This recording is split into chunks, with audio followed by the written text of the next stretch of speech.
Tayo pong lahat ay umuko, tayo po ay mananalangin. Ama, marami pong salamat sa iyong wagas na presensya na ginawad sa lugar na ito. Salamat, Panginoon, sa mga kapatid ko na dinala mo. Thank you, Lord, sa pagsusustain sa amin sa araw-araw. Salamat sa ng pagkapala, pag-iingat, kalakasan. Thank you, God. You deserve all the praises and honor. Sa oras na ito, sa sandaling ito, hinihiling ko ang iyong pangunguna. Itago niyo po ako sa inyong likuran. Ihanda niyo ang puso at isipan ng aking mga kapatid sa pagpasok ng iyong salita. Marami pong salamat sa iyo pong kapurihan sa pangalan ni Jesus at ang lahat ay magsabi ng Amen! Hallelujah! Sige, palakpakan natin si Lord. Thank you, God! You deserve all the honor and the glory. Ayan. So ito pong pag-aaralan natin, continuation lang din po ito. Ito po yung part 2 ng recap. Hallelujah. Kung di pa naman talaga titimo sa puso natin to, nung unang linggo, natapos na po to ni Pastor Lucky. Nung pangalawang linggo, yung kalahati, in-explain sa atin ulit ni Pastor Nicky. Ngayon, yung kalahati naman po ulit. Ay, totoo naman, kasi sabi nga, wala ano pong sense na libo-libo ng preaching at teaching ang ating napapakinggan tuwing linggo. Tama ba? Napaglabas naman po natin dyan, ay nakakalimutan natin, wala naman tumitimo sa mga puso natin. So maganda na ang mensahe ng Diyos ay talagang titimo sa ating mga puso. Dahil doon po tayo matututo at lalago. Yan. Meron po ba akong kasama ditong born-again Christian? Hallelujah. Thank you, God. May mga kasama po ba ako ditong ligtas na? Hallelujah. Ang pagiging ligtas or pagtanggap sa Panginoong Jesus sa ating mga buhay, ito po ibig sabihin, pag sinabi mong ligtas ka na or born again ka na, ito po isang buhay na napatawad na ang iyong mga kasalanan. Tama po ba? Thank you, Lord. At ibinalik ang ating relasyon sa Panginoong Diyos na nawala, naputol dahil sa kasalanan na ginawa ng ating ninuno na si Eva at si Adan. Now, once you receive Jesus Christ in your life, automatic, naging miyembro ka po ng God's family. Ganun po kadali. Wala pong admission, wala pong registration fee, wala kang mga ibang requirements na gagawin. Nung tinanggap mo ang Panginoon sa iyong buhay, automatic, naging miyembro ka ng God's family at ikaw po ay naging citizen ng kingdom ng Diyos. Hallelujah. Kaya nga sinabi, tayo po ay citizen of heaven. This start a newfound relationship and your walk will be changed from trusting yourself. Dati, nung hindi pa po natin tinatanggap ang Panginoong Jesus, tayo lang po ay nagtitiwala sa ating mga sarili, sariling kalakasan, sariling kakayanan. Pero nung tayo po ay naging born again Christian, ang ating pagtitiwala ay nalipat sa pagtitiwala sa Diyos. Hallelujah. Parang sinasabi ni Brother Charlie kanina, talagang by God's grace. Siguro kung hindi ka born again Christian, yung tiwala mo, nasa lakas mo eh. Nasa training mo, nasa talagang siguradong kumpiyansa mo sa sarili mo. Pero bagamat alam mong ikaw ensayado, bagamat alam mong ikaw ay handa, ang tiwala mo ay nasa Diyos pa din. Thank you, Lord. And the gospel of Jesus Christ, ito po ay nagbigay sa atin ng kapangyarihan para maging mga anak ng Diyos. At yung gospel na tinanggap natin, dinala tayo sa salvation. Pero sabi dito, but salvation, pakinggan mo mabuti, ang kaligtasan is only the start of God's plan to redeem man to his original state. Church, salvation is only the start.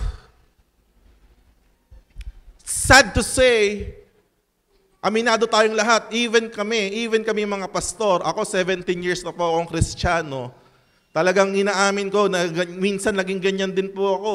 Tayo, na feeling natin, ang end game ng ating buhay ay pagiging saved. Tama, mali?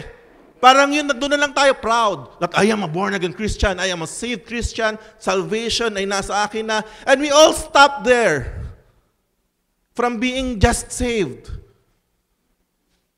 Eh, ang salvation pala ay simula pa lamang ng plano ng Diyos. Oh, hallelujah. Excited po ba tayo lahat? Nakaka-excite talaga. Natutunan po natin dati pa na yung salvation, kahit saan tayo pumunta, ito lang yung sinishare natin. maligtas. Tanggapin mo ang Panginoong Jesucristo para ikaw ay maligtas. Proud na proud tayo na sinasabi sa lahat that born again is not a religion, but born again is a relationship to Jesus Christ. At kailangan mo tanggapin si Jesus para tayo maligtas. Tama naman po talaga. Don't get us wrong, wala po kami sinasabing mali. Tama, kailangan. Pero sinasabi namin, it should not stop there. Hindi lamang basta tayo'y naligtas. Dahil bakit? Kita mo to. Ang tagal mo ng Kristiyano. O kung hindi man matagal, ilang buwan ka ng Christian. You're so proud of being a Christian.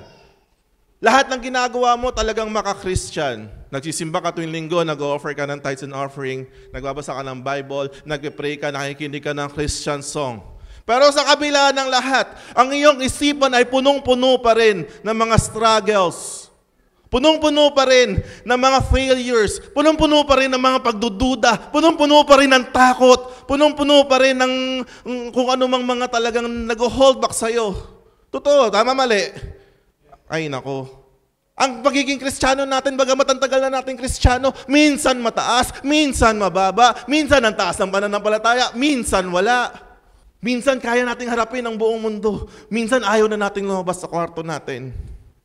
Minsan kahit napaka-faithful mo, nasa ministry ka pa, nagka-fasting ka pa, ang haba mo manalangin, ang dami mong sinasakripisyo, pinipilit mo maging the best version of you, best Christian na version mo.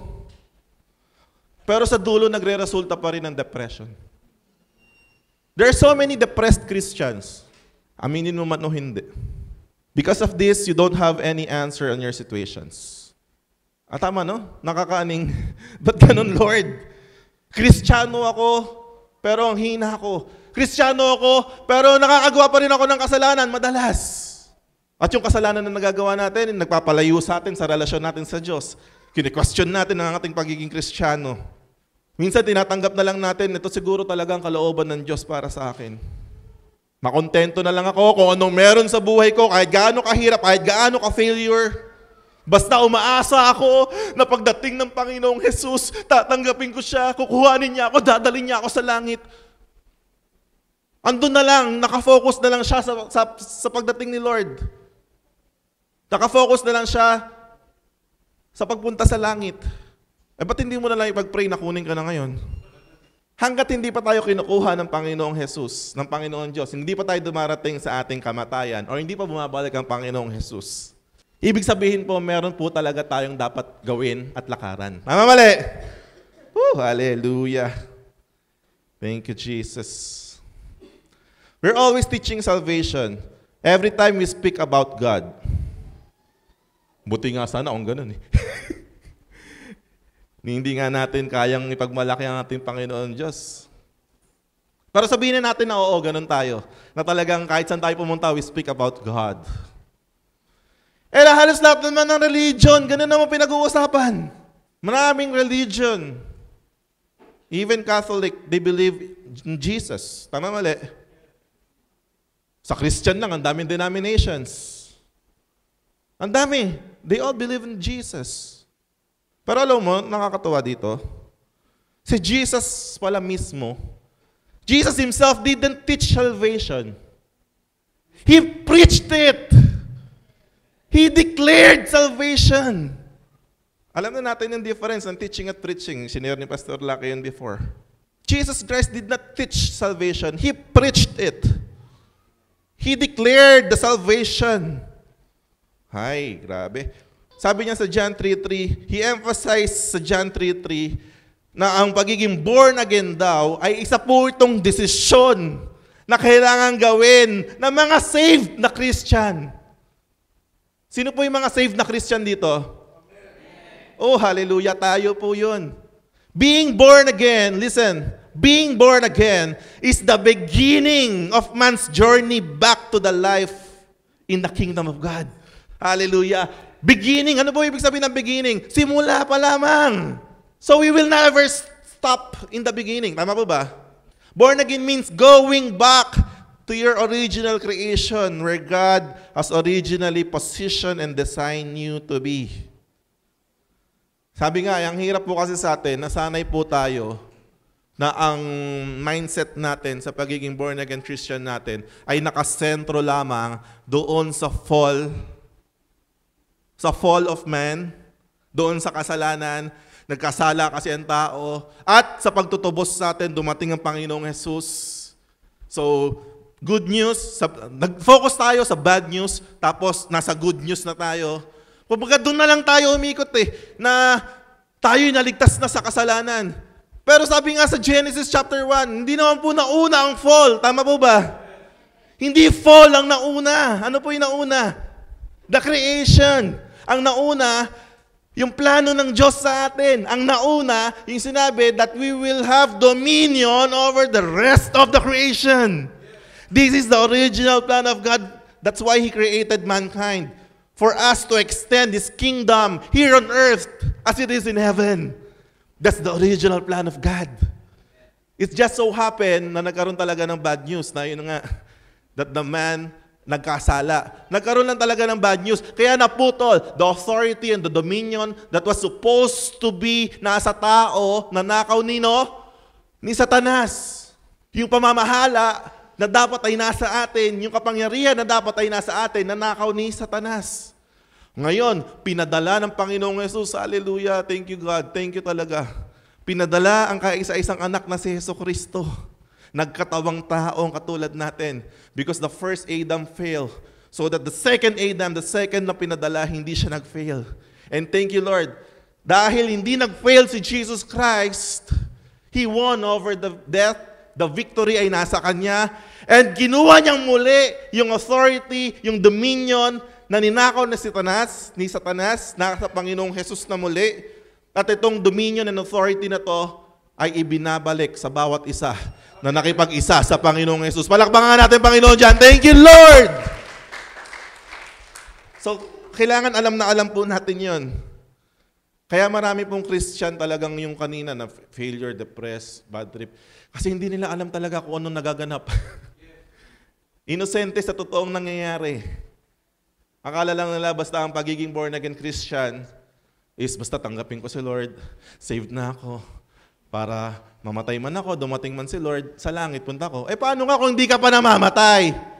Oh, hallelujah. Thank you, Jesus. Now, ito po ang pag-aaralan natin ngayong umaga. The kingdom process. The following is a kingdom process where man can experience once again God's original intention for Him to rule the earth. Sino po rito ang gustong ma-experience muli ang original na intention ng Diyos sa buhay natin? Kaya pala ang panalangin ng ating Panginoong Jesus, your will be done. Your kingdom come, thy will be done on earth as it is in heaven. Hallelujah. Ang kanyang kaharian, may palaganap natin, bagamat tayo'y nasa lupa.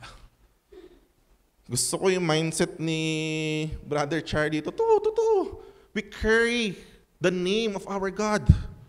Hindi mo ipapahiya, Panginoon, ang mga taong nagbibit-bit ng pangalan mo. Ngayon, mas maiintindihan pa natin lalo bakit talagang hindi tayo ipapahiya ng Diyos.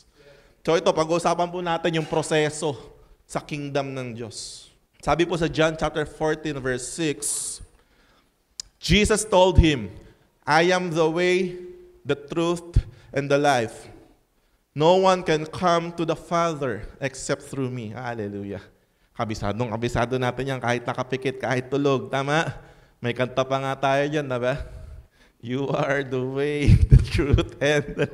Hindi natin makakalimutan yan na si Jesus ang daan. Ang katotohanan at ang buhay. Bago ako magpatuloy, may isa pong revelation akong natanggap dyan nung habang pinag-aaralan ko yan. Alam niyo po ba yung design ng original na tabernacle? So sa labas, yung tabernacle, pa-rectangle po siya. Sa labas, outer courts, holy place, and most holy place. Alam po ba natin na isa lang ang daanan doon? The first gate, ang pangalan po ng first gate is the gateway. Yung gate papunta sa, yung door naman papunta doon sa holy place, ang pangalan, the truth. Yung tabing naman na nagdasara na ganon is the life. Hallelujah. Kaya pala nung binanggit ng Panginoong Jesus yan, hindi lang niya basta yung naisip lang na, I am the way, the truth, and the life.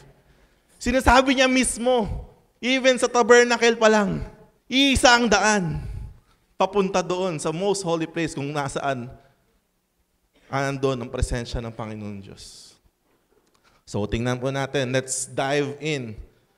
Dito po talaga sa ating LCC ngayon, kinakausap po namin kayo bilang mga spiritual na tao. Amen po ba? So I am the way. So ang Panginoong Jesus talagang literal, explicitly, sinasabi niya siya lang ang daan. Literal yon, pwede mong interpret ng literal yon, na sinasabi ng Jesus siya lang ang daan papunta sa Ama. And it is supported ng napakaraming verses. Sabi sa 1 Timothy chapter 2 verse 5, for there is one God and one mediator between God and man, the man Christ Jesus, who gave himself a ransom for all. John 6:44, ito lang po yung mga supporting verses natin na sinasabing Jesus is the way. No one can come to me unless the Father who sent me draws him, and I will raise him up at the last day. John 10:9-11, I am the door. If anyone enters by me, he will be saved and will go in and out and find pasture. John 3:36, he who believes in the Son has everlasting life, and he who does not believe the Son shall not see life, but the wrath of God abides on him. Thank you, Lord Jesus. Paano po pumasok sa door? Paano pumasok sa way? So alam nating lahat po yun. Dahil yung part na yan, kabisado natin. Ayan talaga yung sure na sure tayo, sure na sure ako na alam nating lahat at ginagawa natin. Alam natin kung paano pumasok. Believing and trusting in the Lord Jesus Christ. Hallelujah. Tama. So hindi po mali yung ginawa natin. Tama po. Thank you, Lord. Whoever believes in Him will never perish. Meron po ba akong kasamang naniniwala sa Panginoong Jesus dito? Thank you, Lord. Salvation is the door. Oh, listen well. Huwag po kayong kukurap, mga kapatid ko. Salvation is the door for man to participate in the installation of the kingdom of God here on earth. Kaya po sinabi kanina, ang salvation ay umpisa pa lamang. Being a born again is just the beginning. Jesus Christ is the door. Kaya nga door sabi nga ang illustration nga po dito ganito maraming Christian, ito illustration po nung narinig naming revelation. Maraming Christian, nakita yung door si Jesus. Wow! A very beautiful door. Ang ginawa sa door, na in love sa door. Wala namang problema. We love Jesus. Amen po ba? Amen. Pero sa sobrang pagka-in love sa door, binaklas sa bisagra, tinanggal doon sa may hamba, inuwi yung door. They love the door. We love the door. Inuwi lang yung door. Ito yung nasa loob, kamot-kamot. Nangyari doon. And that's the reality na nangyari sa ating marami. We stopped at the door. We build our ministry doon lang sa door. As in, doon lang. I don't care about you all. God loves me so much. I am saved. I am saved by grace. Kahit anong gawin ko, ligtas ako. You can never judge me because God loves me so much. Oh, mga ganun mga tao Tama ba? Hindi niyo ako pwedeng husgahan kasi ako ligtas. Hindi niyo pwedeng sabihin hindi ako ligtas. Ligtas ako. Oo nga, ligtas ka nga. Saved ka nga Ang sabi na nga lang, mga saved. Mga saved na lang. They stopped doon sa door. They stopped just knowing just he is saved. Kaya naman, ito naman demonyo, pinaglalaroan lang yung mga saved. Wala pang power doon. Wala ka pang mahihita doon. Kaya maraming Kristiyano depressed, maraming Kristiyano lumalangoy pa rin talaga sa kasalanan. lumalangoy pa rin sa kahinaan, pinaglalaroan pa din sa labas. Because they stopped doon lang sa saved. Don't get me wrong, hindi ko po sinasabing mali ang pagiging saved. Lahat tayo saved. Kasi sabi nga, being saved is the beginning. Kung walang beginning, wala ka rin. Tama? So, praise be to God. Kasi I believe, alos lahat tayo, nandun na sa part na yon. We're all saved. Andun na tayo sa door. Thank you, Lord. But praise be to God, we will never stop doon. Being saved established the kingdom of God in our lives. Hallelujah. Doon yun magsisimula. Doon nga yun sa door na yun. Mag-i-establish na ang Diyos ng kanyang kingdom sa buhay natin. And therefore, gives us the power to participate. Ano ibig sabihin ng participate? Makikibahagi. Makikiisa, makikisali. Binigyan na tayo ng ticket. Sino rito mga nanonood ng mga concert kahit gaano kamahal? Wapakels. Tama mali, no? Pag gusto natin yung papanoorin natin, kahit gaano kamahal yan, kahit nasa ibang bansa pa yan, pupuntahan natin yan kasi gusto natin. Tama mali? Now, parang yan ang salvation. It's the ticket. Now you have the ticket para pumasok. Sino rito yung mga nanonood ng concert na nasa labas lang? Kahit may ticket. Wala. Maliban lang yung mga nanood ng Bruno Mars dati na tinraffic. Sa labas lang sila umabot. Pero walang may gusto nun. Tama. Ganon din po sa atin. Ang ating pagiging saved is just the ticket. May ticket ka na, you need to use the ticket. God has given you the power to participate now in our kingdom and enjoy the kingdom benefits. Woo! Hallelujah! May kingdom benefits pala. Hindi yun ma-enjoy ng mga nasa labas lang. Thank you, God. Thank you, Jesus. Those who accept Jesus' sacrifice by faith and are baptized are granted forgiveness of sin. Unang-una, andun yung pagpapatawad ng mga kasalanan. Kaya nga pagpasok mo doon sa may outer courts, andun yung mga mga sunugan. Andun yung mga cleansing Andun yung mga pagpapatawad ng kasalanan. Oh, hallelujah. Thank you, Jesus. Inner renewal through the Holy Spirit and hope of immortality in the coming kingdom. Kita mo, sabi sa Colossians 1:13, He has delivered us from the dominion of darkness and transferred us to the kingdom of His beloved Son, in whom He have redemption, the forgiveness of sin. Church, dati po tayong nasa kingdom ng darkness, sa dominion ng darkness. Wala tayong magagawa, pinanganak tayong nandun dahil kay Satanas. Pero hindi na mahinayaan ng Diyos mangyari yun. Dahil sa Panginoong Jesus, sa iyong paniniwala sa Panginoong Jesus, tayo raw po ay tinransfer, nilipat from the kingdom of darkness to the kingdom of His beloved Son. Nagkaroon ng transfer, nagkaroon ng paglipat ng kingdom. Salvation is man's doorway through the Lord Jesus Christ sa sacrifice and death niya sa cross. Not for the purpose of going to heavenly paradise, but to participate in the installation of the kingdom of God here on earth. Church, the authority. Ito yung original na plano ng Diyos Pinag-aralan natin last week. Ito yung original na plano ng Diyos sa atin Ano rin yung original plano ng Diyos? For us to have dominion. For us to have to rule, to manage over all the creation. Na tayo yung mamayagpag sa ating mga teritoryo. Thank you, Lord. Na born again ka, na born again tayo, na saved tayo, hindi lang just para manatiling saved.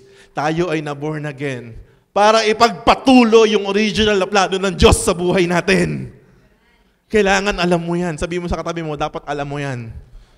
Ito ang pagiging born again natin. Ipagpapatuloy natin yung kingdom ng Diyos dito sa lupa, gaya ng sa langit.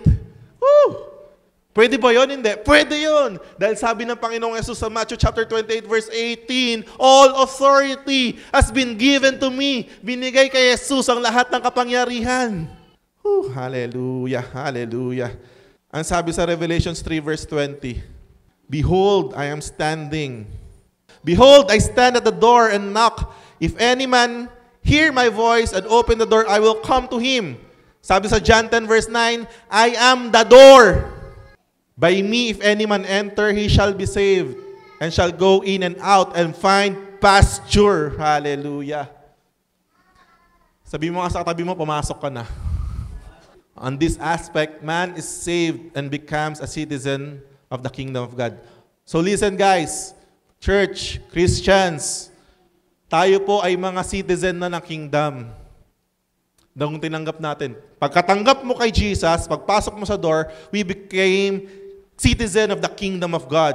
Sabi sa Ephesians 2:19, Now, therefore, you are no longer strangers and foreigners, but fellow citizens with the saints and members of the household of God. All of the benefits of being a citizen of the household of God, pwede mong i-enjoy. You should know that. Hindi ka na basta tagalupa lang. Amoy lupa ka lang, pero hindi ka tagalupa lang. Tagalangit ka na. We are now citizens of heaven. Kailangan malaman mo yung mga benepisyo niyan, yung mga kapangyarihan niyan. Hallelujah. Number 2. So we know, first, the way. Jesus is the way. Jesus is the door. Tanggapin mo, pumasok ka. Okay? Number 2, the truth. Napaka-importante po na malaman nating lahat ang katotohanan. Because nonsense ang pag-a-attend natin sa simbahan tuwing linggo. Nonsense ang ilang taon ka ng Kristiyano na hindi natin malalaman ang katotohanan. Sabi sa John 8:30-32, Then many of the Jewish leaders who heard him say these things began believing him to be the Messiah. Jesus said to them, You are truly my disciples if you live as I tell you to. And you will know the truth, and the truth will set you free. Ibig sabihin, marami pa rin born-again Christian talaga ang hindi pa rin malaya. Kasi hindi pa nila nalalaman yung katotohanan. Kami nga, totoo naman. Inaamin namin na talaga, before knowing this, we settle naman talaga na okay na yun. Basta ma-maintain lang natin yung pagiging Christian natin. Ganyan, maintenance lang. Ma-maintain lang natin yung pagiging Christian natin. Basta-basta tayo ng Bible, matin tayo ng services, mag-praise and worship tayo. Okay na yun. Basta datnan tayo ng Panginoon Diyos na tayo'y naglilingkod sa Kanya. Woo! But we just stop there. Parang yung kapangyarihan na napakalakas, napakalaki, hindi man lang natin na-utilize. If we will just understand. Sabi sa John 3:3, Truly, truly I say to you, unless one is born anew, he cannot see the kingdom of God. That word see diyan in Greek is eido. Ang ibig sabihin po nun is to be aware, to behold, to consider, to have knowledge or to know, to look on, to perceive, to see, to be sure, to tell, to understand, to wish. Uy, grabe, ang laki, ang lawak. Unless hindi raw tayo ma-born again, hindi natin maiintindihan. Hindi natin mahawakan, hindi natin mauunawaan, hindi natin masasabi. Hallelujah. But now we are born anew. Gusto ko pong linawin. Ang pagiging born again po pala, ayon dito sa pag-aaral natin, hindi basta tinanggap mo pala si Jesus, born again ka na. Saved ka, tinanggap mo si Lord. But being a born again pala is a decision. It is a decision that you need to do. Diyan ba tayo, mga Christian? Ibig sabihin, may mga Christian talagang hindi born again. Ayon po yan sa pag-aaral natin. When you accepted Christ, you're saved. But being born anew or being born again is different. Kaya nga sabi, you must be born again. Whose decision it is? Sa atin. Tingnan mo yung katabi mo, born again kaya yan. Kaya pala nakakarinig tayo, di ba? Nakakarinig tayo na matagal ng Christian, tapos sabi, na born again na ako. Totoo, no? Minsan nga matagal ng pastor, uy, na-born again na si pastor. We need to be born again. Because only for us to be born again, that's only the time na makikita pala natin at maiintindihan at mauunawaan ang kingdom of God. Grabe yun. Man being saved or regenerated has to submit himself to God's original creation or born again. We need to submit ourselves. Ikaw mismo, isasubmit mo yung sarili mo sa pagiging born again. Ay, naku. Hindi pala automatic yung pagiging born again. Automatic yung pagiging saved. Okay, pagtanggap natin kay Lord. Automatic naging kingdom of citizen of heaven tayo. But being born again, kailangan nating isubmit yung sarili natin sa pagbabagong yan. Hallelujah, hallelujah. So that he can perceive and understand the plan of God to restore back the kingdom of God on the earth and bringing back its rulership to man. Yun pala yun. Kaya pala hindi natin nauunawaan dati. Pero alam mo, totoo. Ako kasi matagal ko nang pinaniniwalaan na pag Kristiyano ka, dapat kung ano yung original na pagkakagawa sa atin, na ibalik sa atin. Tama ba? Makapangyarihan, makapangyarihan. Kawangis ng Diyos, kawangis ng Diyos. May authority, may authority.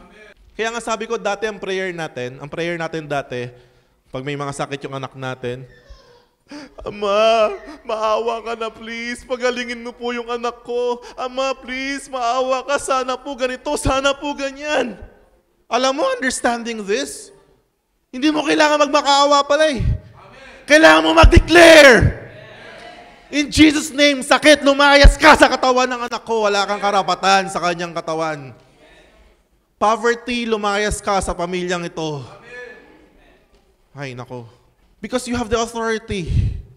Sabi nga laging sinasabi ni Pastor Lovie, without man, God would not.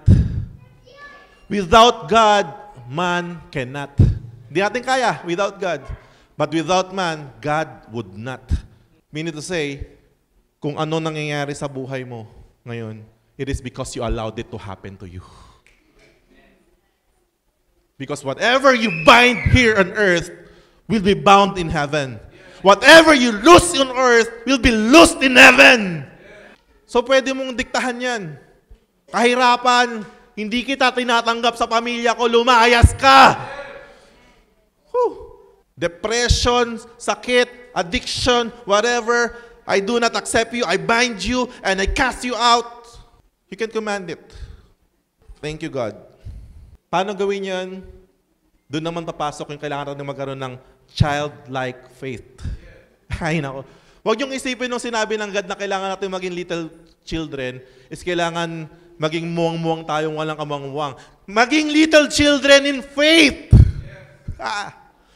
May faith sa magulang niya na kahit anong mangyari, ibibigay ng tatay yon. Hallelujah. Accepting the reality of God in their lives. I don't know about you. Totoo bang naniniwala ka sa Diyos? That man is created in the image and likeness of God. And God tasked man to rule His creation. Ito yung ibinalik ng Diyos sa atin. Now, habang nauunawaan natin ang katotohanan, makinig ka mabuti. We will be delivered, liberated, and made free from the bondage that man is a loser, sinner, and bound to hell. Malalaman mo yan. Doon ka makakalaya. Kaya hindi mo rin ma-exercise yung authority mo kasi hindi mo naman talaga alam, hindi mo kilala, hindi mo alam kung anong meron. Kaya nga kailangan tuklasin natin. Dahil sinasabi, kung ano raw ang meron ng Diyos sa langit, meron ng tao sa lupa. Nasa verse po yun. Nasa Bible po yun. Ayun nga yung original creation sa atin ng God. We were created in His image and His likeness. Kaya kailangan nating aralin mabuti ang image and likeness ng ating Panginoon Diyos. Kasi as we study Him, as we know Him, nalalaman natin the same authority has been given to you. May verse ba yun, Pastor? May verse yun! Mga naghahanap ng verse dyan. 2 Peter 1:2, TLB. Do you want more and more of God's kindness and peace? Yes, Lord. Then learn to know Him better and better. Ay, ewan ko sa'yo. We need to know Him better and better. For as you know Him better, He will give you, through His great power, everything you need for living a truly God life. Hallelujah. As we know Him better, He is giving us everything that we need to live a godly life. He even shares His own goodness with us. Hallelujah. His own glory and His own goodness. And by that same mighty power, He has given us all the other rich and wonderful blessings He promised. Oh, hallelujah. Ewan ko sa'yo. Kung hindi mo pa gugustuhin yan talaga. Ito mo yun? As we know Him better, sabi niya, ibibigay raw sa atin lahat, other rich and wonderful blessings. Gusto natin, tama? Gusto natin yun rich and wonderful blessings pero hindi naman natin siya kinikilala talaga. For instance, the promise to save us from the lust and rottenness all around us and to give us His own character. Hallelujah! The character of God, binigay mismo sa atin. Actually, hindi nga lang yan. Basta binigay, nirestore lang yan sa atin. Kaya nga ang totoong born-again Christian, ang totoong born again, alam ang katotohanan, talaga naman totoong hindi nagpapatuloy sa kasalanan. Ang totoong born again, naiintindihan yan, hindi siya dadalhin ng Banal na Espiritu sa mali. Kaya nga sinasabi, sin is just a past issue. Past issue na nga raw na sin. Ibig sabihin, hindi mo na kailangan masyadong katupagin na problemahin yung kasalanan Kasi kung namumuhay ka sa kingdom ng God, wala nang kapangyarihan sa iyo yung kasalanan. You have the power to overcome it. Bakit nagagawa mo pa? Kasi nga, wala ka doon. Just plain and simple. Be perfect because your Father in heaven is perfect. Pastor, nobody's perfect. Di ba? Naririnig natin yan? Tao lang tayo. There's no perfect, Pastor. Siguro pag nasa langit na tayo, magiging perfect na tayo, yung lakad natin kay Lord. Dati yun!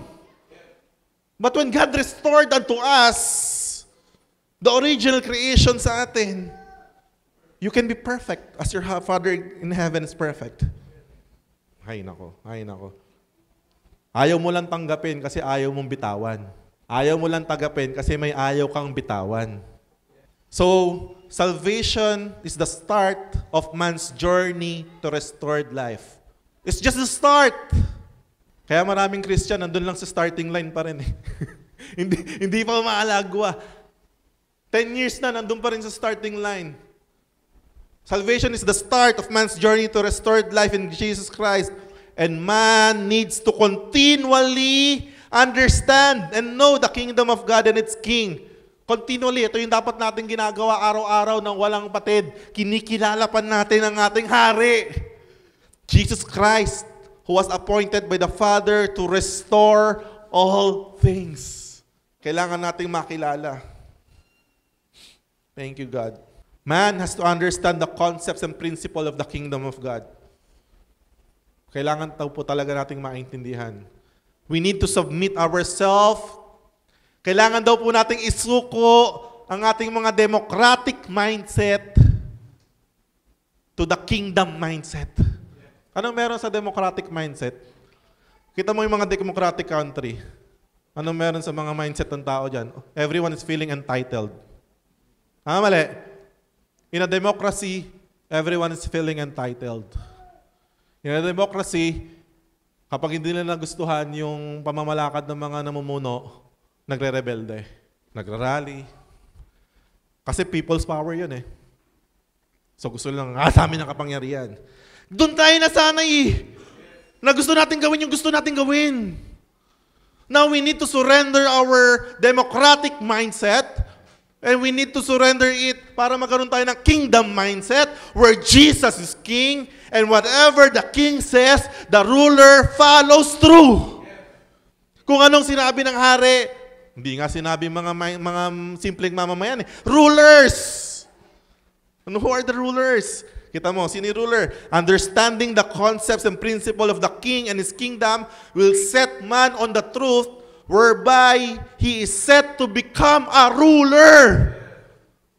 Sinasanay tayo ng Diyos na maging mga rulers. We need to exercise it. Ay, nako. Thank you, Lord. Receiving and birthing the concepts and principle of the kingdom will now make man not only a saved individual. Kapag naiintindihan daw mo natin yung kingdom, yung mindset niyan, hindi lang tayo basta saved or kingdom citizen. Kasi marami, saved lang, kingdom citizen. But now received adoption as sons, kingdom sons. Hallelujah! Oh, hallelujah! Sinong gusto rito manatiling kingdom citizen lang? O pwede naman. Pero mas maganda pag ikaw ay kingdom son. Anak ng hari.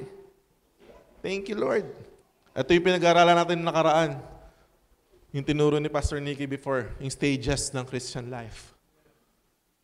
We need to focus, we need to pray unto God that we become matured sons of God. Dahil bakit? Even though we are heirs of God, kahit tayo mga tagapagmana ng Diyos, pag mamanatili po tayong baby Christian, wala pong effect yun. Do you believe that? May verse ba yan? May verse yan. Kala nyo, ha? Galatians 4. I mean that the heir, tingnan mo to tagapagmana. As long as he is a child, he is no better than a slave. Ay nako. Though who is the owner of all the state, wala raw pinagkaiba sa slave lang. Pagbata. Tama. Kung ikaw ba naman kahit marami kang pera, hindi mo ipagkakatiwala sa anak mong baby, yung mga ari-ariya mo. Tama, mali? Mag-aantay ka ng tamang panahon for him to mature para ibigay talaga yung mana, yung karapat-dapat na para sa kanya. That's why all of us need to become a matured sons of God. Para talagang ma-experience po natin yan. Now, receiving Jesus as Lord and King will secure man his salvation. Pakinggan mo buti yan. But not influence this life. So sa umpisa, yung mga nasa umpisa pa lang, tinanggap natin si Lord, okay, may salvation na tayo, okay. But wala pang impluensya. Totoo naman. Tama, mali? Hindi ka pa impactful.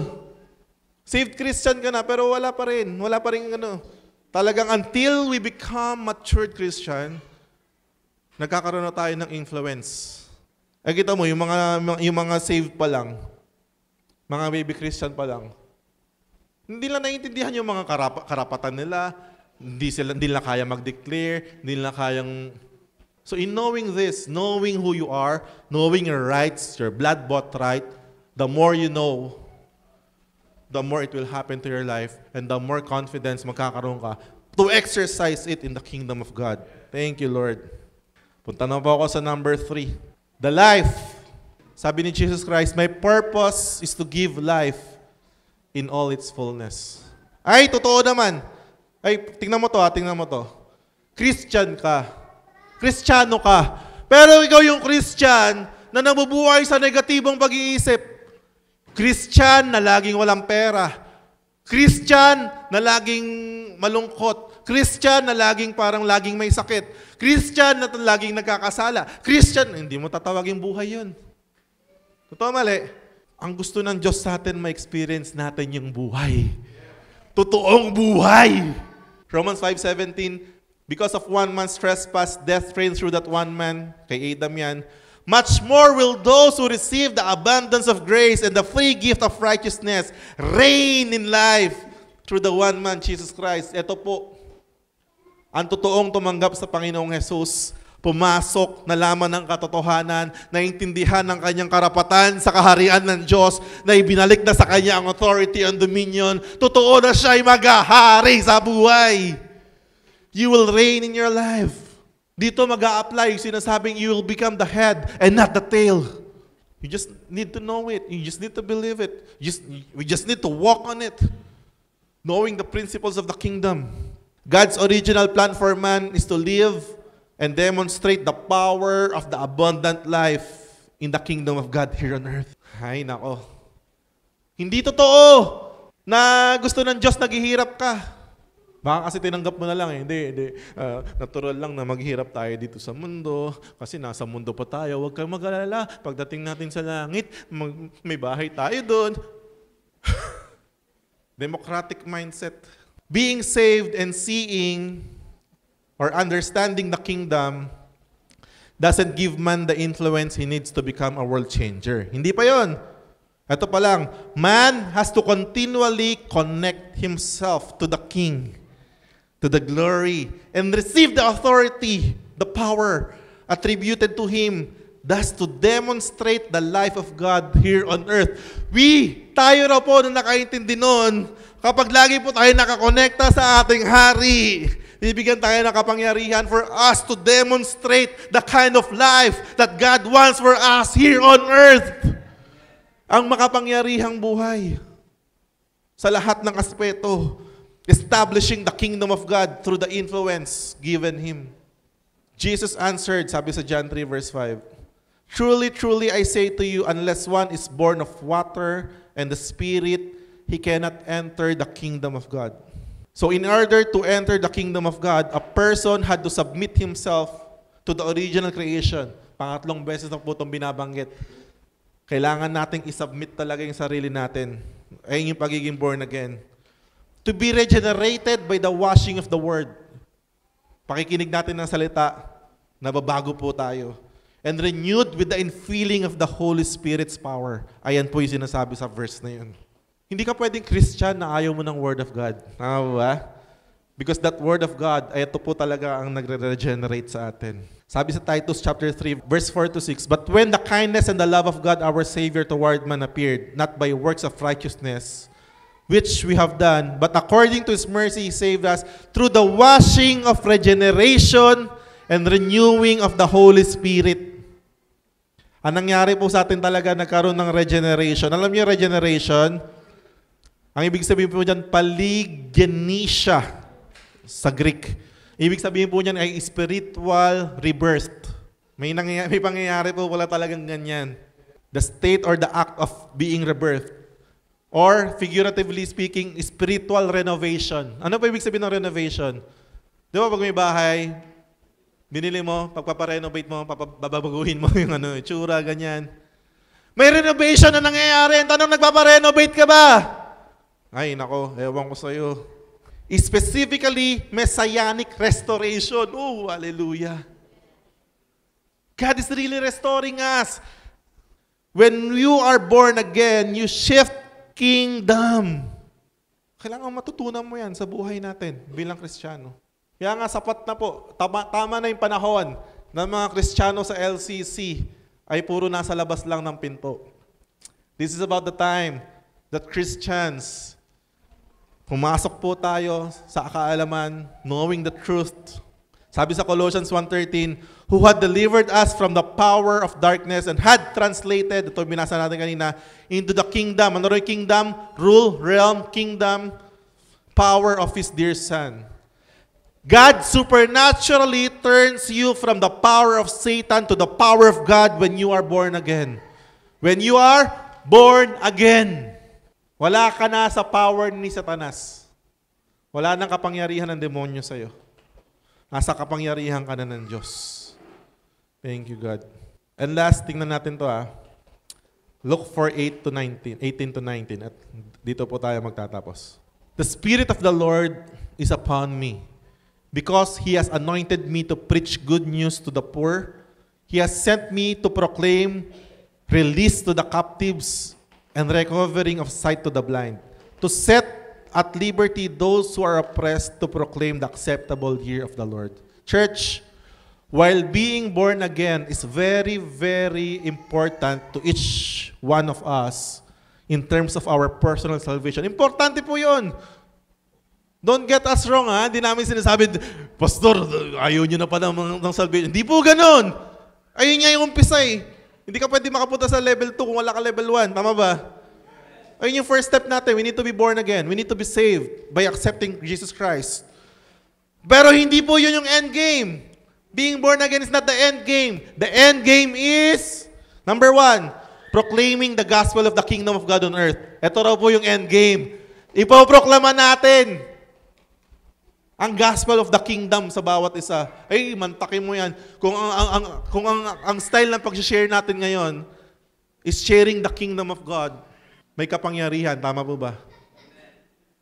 Pangalawa, to bring the dominating influence of the government of God to earth.